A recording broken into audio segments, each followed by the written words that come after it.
Siege. Then it was like 60 Minutes got involved, right? Then it was Let's Stop It. But when it was in the black communities, it was fine. Now, when you were dealing, Jay, were you ever afraid? Were you afraid of getting killed? Were you afraid of getting hurt?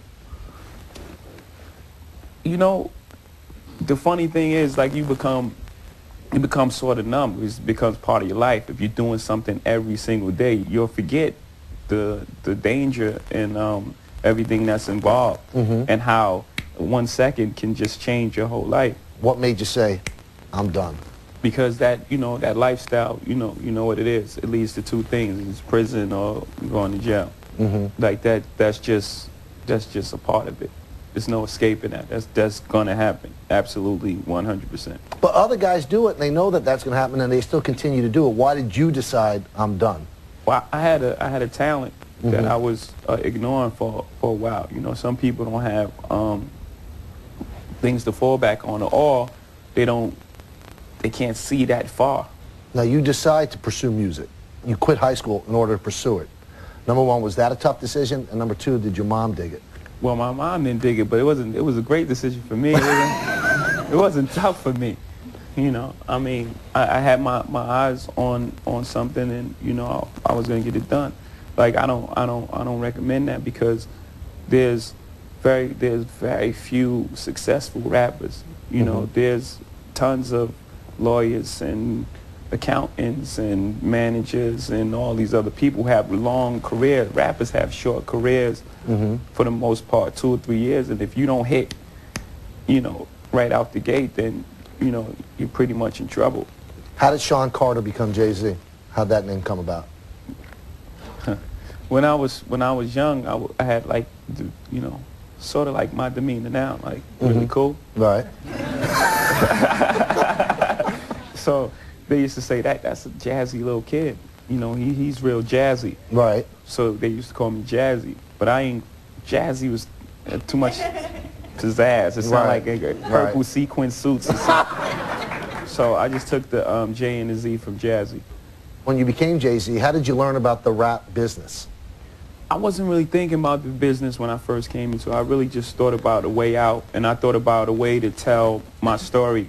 Like, I was really just trying to impress my friends. Like, I was just talking about stuff that we went through and, you know, and put it in rhyme, and they thought that was really amazing. So I was really just trying to impress them. So I wasn't really thinking about the business of rap. I was forced to think about the business because I couldn't get a deal. Now, I read somewhere where you said that the record business is more cutthroat and less honest than selling drugs. Is that true? Yeah, because there's no repercussions in the record business, right? It's just like, you stole my artist, I'm going to sue you. Well, sue me, I got lawyers too. You know, but in the streets, that could lead to something, you know, final. How do you deal with that? Final is a great word, right? Final is final. Yeah. Nothing after final. Well, we learned how he became Jay-Z, and now we're going to learn how he became a superstar. That's next on Center Stage. Stay right here. Welcome back to Center Stage, everybody. Our guest is Grammy Award-winning rapper Jay-Z. Jay, when I listen to rap music, I play it over and over, and I try to get the lyric, and I can't. I don't know, maybe I'm not cool, but how do you remember every single word? And you're doing concerts where you're doing all of these songs. How do you do that? It's like singing a song, though. You know, I'm sure you memorize songs that you like growing up. Right. Rap is is difficult because it's coded in slang, and you know, it's wordy. You know, like the Beatles, their chorus was, you know, repeat them. I wanna hold your hand. But I've heard that you don't even write your songs down when you write them. They just stick in the chip in your head. How's that possible? Weird. You never lose it? I've lost about 4 or 5 albums, but but that came through, you know, like, I guess like a memory exercise. Like, you know, I used to write so much. I had this green little notebook, and I would sit at the table for hours and just drive my family crazy. So then I start, you know, moving around. I wasn't home as much. I had to memorize. I would still get these thoughts, so I had to memorize them till I got back home and put them in the notebook. So through memorizing 1 song, 2 songs, and I started having 4 songs, and then it just became what I did. I just memorized it and go to the studio and do it. Now, when you do a concert, I've been to like a Springsteen concert and a Billy Joel concert, and they have teleprompters there. All the words are there. You would think they'd know their songs. Do you have a teleprompter at your concerts? No, but the crowd helps me out a lot too. Really? Everyone knows the words. Yeah. Is there ever a time that you forget? Allow me to reintroduce myself. My name is Mo. See? That's your teleprompter. Now, you released your first solo single in '96. It was called In My Lifetime. No. Solo single. There you go. Single. Yeah. I'm down with this. I do my research. We'll get back to the album. Yeah. Is it true that you sold that song out of the back of your car? Yeah. They had this record store down in Fulton Street, and I would take records there back and forth. And, you know, they wouldn't take all the records, so I would have the records, and I'd just be hanging out, and I'd just open the trunk, and people go play the music. You know, you play the music loud in the car, and you have the CDs in the trunk, and they go by, they like it. So you were on promoter, producer, distributor, the whole deal? Yeah. Now, you started Rockefeller Records, and you had Damon Dash and Kareem Biggs Burks. What made you guys do that? We couldn't get a deal. We wasn't geniuses. Like, to start your own record, you had to be pretty smart. No, it was more out of necessity. We shopped our demo everywhere. We couldn't get a deal, so, you know, it was either give up or say, you know, we can do this. Also in '96, you released your first album, Reasonable Doubt. And that was with Primary Records, and it was well received. Did it sell okay? Well, over time it went platinum, but when it first came out, you know. So people went back and bought it after you became big? Right, it's considered a classic in hip-hop circles, so I guess in all circles now. Now, that same year, Tupac was killed, and your friend from high school, Biggie, was killed as well. Why is rap so violent? You got to figure we come from, you know, violent neighborhoods. So when you become a rap star, that's not it. Like, you cross the line, you made it, and you look back at everybody like, you can't touch me now. I'm a rapper. Right. I got a deal. So, you know, it just don't cut off like that. So we're from violent neighborhoods. You know, these are problems that stem from the neighborhood that follow you into your career as a superstar. But you can't go back. You cut off. You can't go back to the Marcy Projects now, can you? Of course I can. But aren't you afraid? No.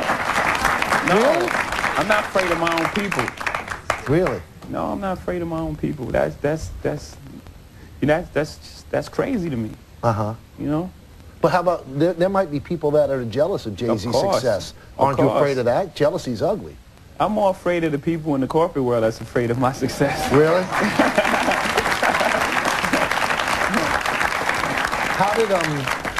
How did Biggie's death affect you? Because you guys are really close. Yeah. How did it affect you?